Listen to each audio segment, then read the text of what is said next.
नमस्कार मित्रों, जगाजी महाराज तपोवन क्षेत्र में स्थित इक्कोवाला नेचुरोपैथी एवं योग केंद्र की ओर से मैं डॉक्टर रिपु दमन सिंह आपका स्वागत करता हूं। अपने हेल्थी रेसिपीज के सेगमेंट में अगली रेसिपी है अलसी के लड्डू। तो आइए हम पहले अलसी के फायदों को समझ लेते हैं। अलसी को फ्लैक्सीड बोलते हैं, इंग्लिश में लिनसीड भी बोलते हैं। यह एक बीज होता है और ये जो बीज है ये बहुत सारे पौष्टिक तत्वों का खजाना है। इसमें omega 3 fatty acid omega 6 fatty acid की तुलना में 3 गुना ज्यादा मात्रा में पाया जाता है। मैं यहाँ पर जो भी तथ्य आपके सामने रख रहा हूं ये सब शोधों पर आधारित हैं, चूहों के ऊपर और कुछ ह्यूमन स्टडीज में इनको देखा गया है।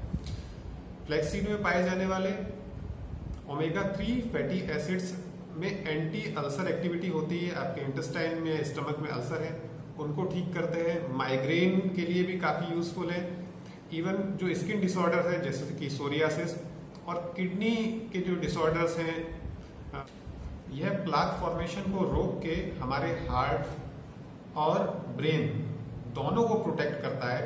हमारी ब्लड वेसल्स में प्लाक फॉर्मेशन नहीं होने देता है, जिसकी वजह से आपके हार्ट में हार्ट अटैक के चांसेस कम हो जाते हैं और ब्रेन स्ट्रोक के चांसेस भी कम हो जाते हैं।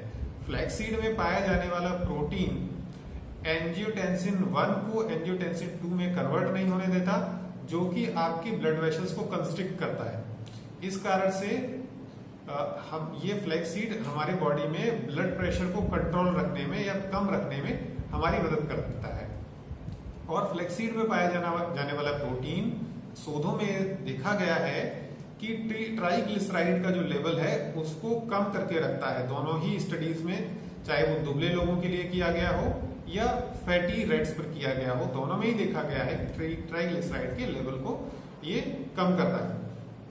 और साथ साथ जो फ्लैक्सीड का प्रोटीन है, अगर वो हमारे भोजन के साथ शरीर में जाता है तो भोजन में से फैट के एब्जॉर्प्शन को भी कम करता है।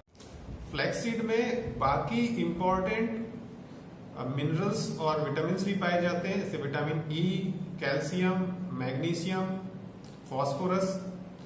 जिस फॉर्म में विटामिन ई फ्लैक्सीड में होता है ये सबसे इजीली एब्जॉर्ब होने वाली फेज होती है उसकी।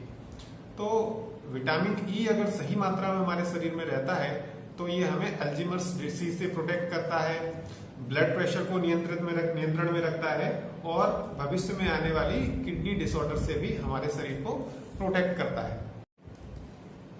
इन सभी फायदेमंद गुणों के साथ साथ फ्लैक्सीड में कुछ नुकसान पहुंचाने वाले तत्व भी होते हैं, उन्हें भी जानना बहुत आवश्यक है। ये बहुत टॉक्सिक कंपाउंड होते हैं, जैसे लिनामेरिन, लिनोस्टेनिन, कैडमियम। ये बहुत टॉक्सिक कंपाउंड है जो कि फ्लैक्सीड में पाए जाते हैं।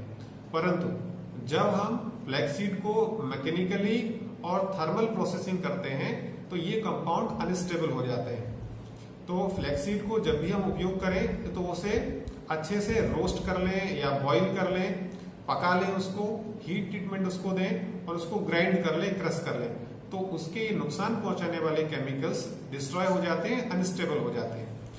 साथ साथ इसमें फ्लैक्सीड में ईस्ट्रोजन, फाइटोएस्ट्रोजन भी पाया जाता है। तो फाइटोएस्ट्रोजन होने के कारण जो प्रेग्नेंट वुमेन्स हैं उनको फ्लैक्सीड नहीं देना चाहिए।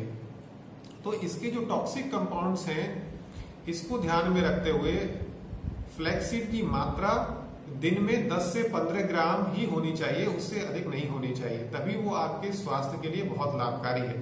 तो इसमें अच्छे गुण भी हैं, कुछ खराब गुण भी हैं। तो हमें उसका उपयोग इस प्रकार से करना है कि फ्लैक्सीड के सारे अच्छे गुणों का, उसके ओमेगा 3 फैटी एसिड्स का, उसकी अच्छी प्रोटीन का लाभ हमें मिले, उसकी विटामिन ई हमें मिले, लेकिन जो नुकसान कारक कंपाउंड्स हैं वो अनस्टेबल हो जाएं, वो हमारे शरीर को नुकसान नहीं पहुंचा पाए। इस प्रकार से हमें इसका उपयोग करना चाहिए।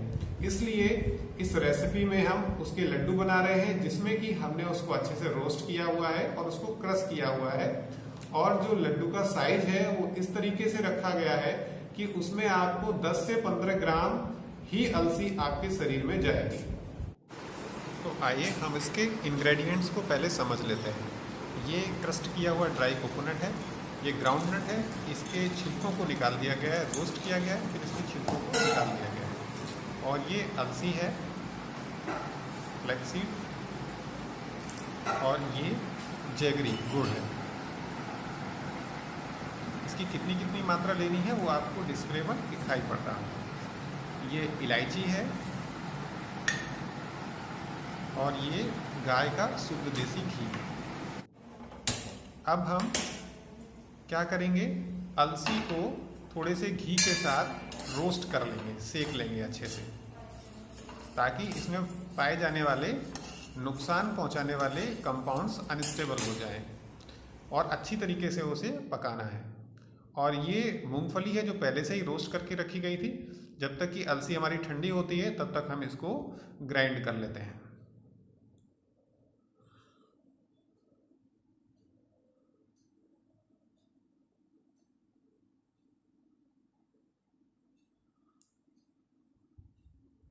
मूंगफली के बीज अच्छे से ग्राइंड होने वाले हैं, और ये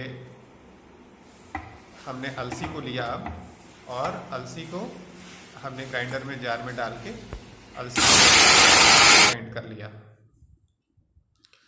इसके बाद हम एक तपेले में थोड़ा सा पानी लेंगे और उसमें जो हमारे पास जैगरी जो गुड़ रखा हुआ था उसको डाल देंगे और उसको धीरे धीरे पकने देंगे।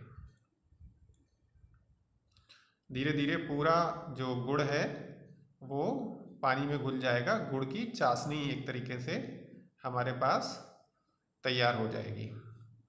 इसमें करीब 10-15 मिनट का समय जाएगा। इसको हम पकने देते हैं, और जब ये पकने लगे तब इसमें इलायची का पाउडर, ये हमने इलायची का पाउडर बना लिया था, इसको इसमें डाल देंगे। ये फ्लेवर के लिए है। अब इलायची का पाउडर भी इसमें अच्छे से मिल गया और बहुत अच्छी खुशबू इसमें से आ रही है। अच्छे से ये पक भी चुकी है।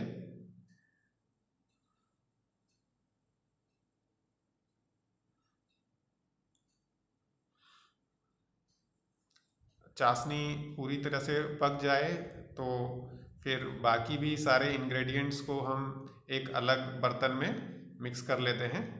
तो ये हमने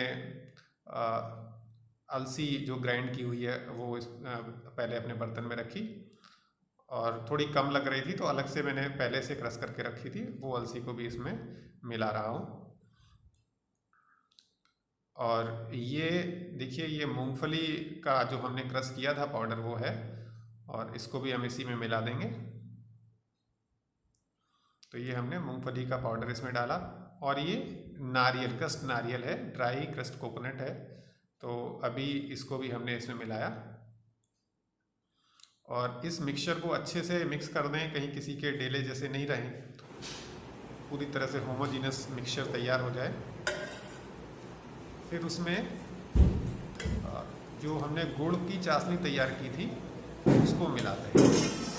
गुड़ की चाशनी को धीरे से इस मिक्सचर में पोर करना है, बीच में थोड़ी जगह बनाकर, और इसके साथ ही जैसे चाशनी ये गरम गरम है तो इसके साथ ही हम घी को इसमें डाल देंगे, तो चाशनी के साथ अच्छे से मिक्स हो जाएगा। फिर हम इसको अच्छे से मिक्स करके एक मिक्सचर तैयार कर लेंगे, डफ जैसा तैयार कर लेंगे। अब जब ये मिक्सचर तैयार हो जाए तो धीरे धीरे इसके लड्डू बनाते जाएंगे, छोटे साइज के। इस प्रत्येक लड्डू का वजन जो है वो 25 से 30 ग्राम के बीच का है। तो 25 से 30 ग्राम के साइज का अगर हम लड्डू बनाते हैं तो उसमें फ्लैक्स सीड की मात्रा करीब करीब 10 से 15 ग्राम की रहती है, बाकी मूंगफली और नारियल और गुड़ का वजन रहता है। तो ये देखिए, ये फ्लैक्स सीड के लड्डू आपके लिए तैयार हो गए। ये बहुत ही स्वादिष्ट और न्यूट्रिशियस लड्डू आपके लिए तैयार हो गए, और इनका सेवन आप प्रतिदिन कर सकते हैं, लेकिन बस एक ही लड्डू का सेवन करें। तो मित्रों, हम इस निष्कर्ष पर पहुंच सकते हैं कि ये फ्लैक्स सीड के लड्डू बहुत अच्छा न्यूट्रिशनल सप्लीमेंट है, स्पेशली ओल्डर एज के लोगों के लिए, 40 वर्ष से अधिक उम्र के लोगों के लिए, जब हार्ट डिसीज के चांसेस ज़्यादा होते हैं, किडनी डिसऑर्डर्स के चांसेस ज़्यादा होते हैं, और पेट की समस्याओं के भी चांसेस ज़्यादा होते हैं। और महिलाओं में मीनोपॉजल एज में जो भी चेंजेस आते हैं उनको भी ओवरकम करने के लिए फ्लैक्स सीड के लड्डू की रेसिपी आपके लिए बहुत उपयोगी हो सकती है। इसका लाभ जरूर उठाएं। बहुत बहुत धन्यवाद। नमस्ते।